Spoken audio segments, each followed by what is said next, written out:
นี้ข้าขอนอบน้อมไปประนุมก่อนก้อยก้าวมาดูใน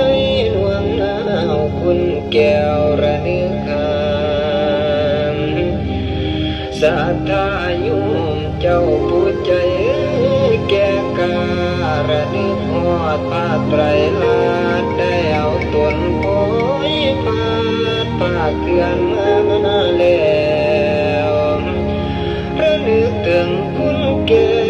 วสามประการก้มกราบโดยสุภาพเพียบห้อยทั้งคอยสิไว้พ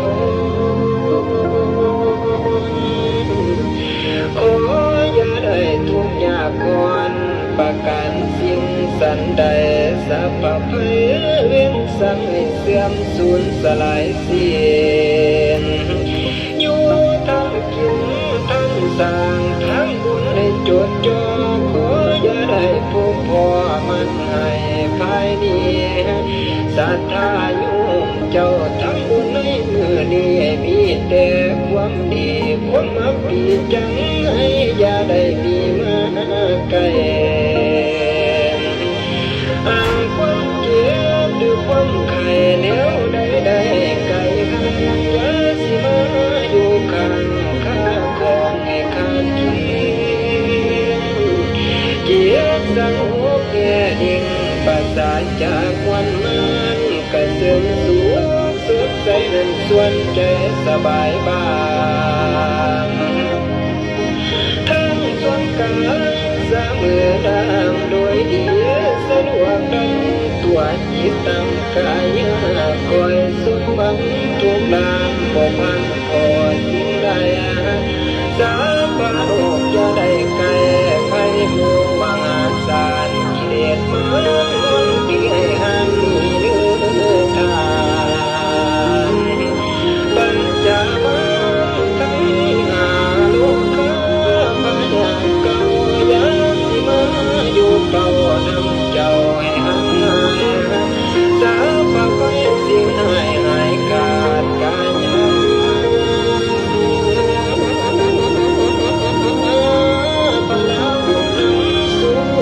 สู่คนเดินทางยามเลยทั้งเศร้าเสียผ้าไตใจให้เสื่อมบ่ว่าเป็นแดงคืนตาดอดเดินยังใหญ่นอนนิ่งนั่งสบายขันเจ้าเดินยังใหญ่ยั่วละญาติไปใส่ขออย่ามีเว้นไปสิ่งใดมาต้องสนุกน้องอยู่ในห่วงเขียนให้ป่วยเป็นคนลำคนรวยเมียเงินต้องยีกด้วยขันไม่แต่จะเดินศรัทธาอยู่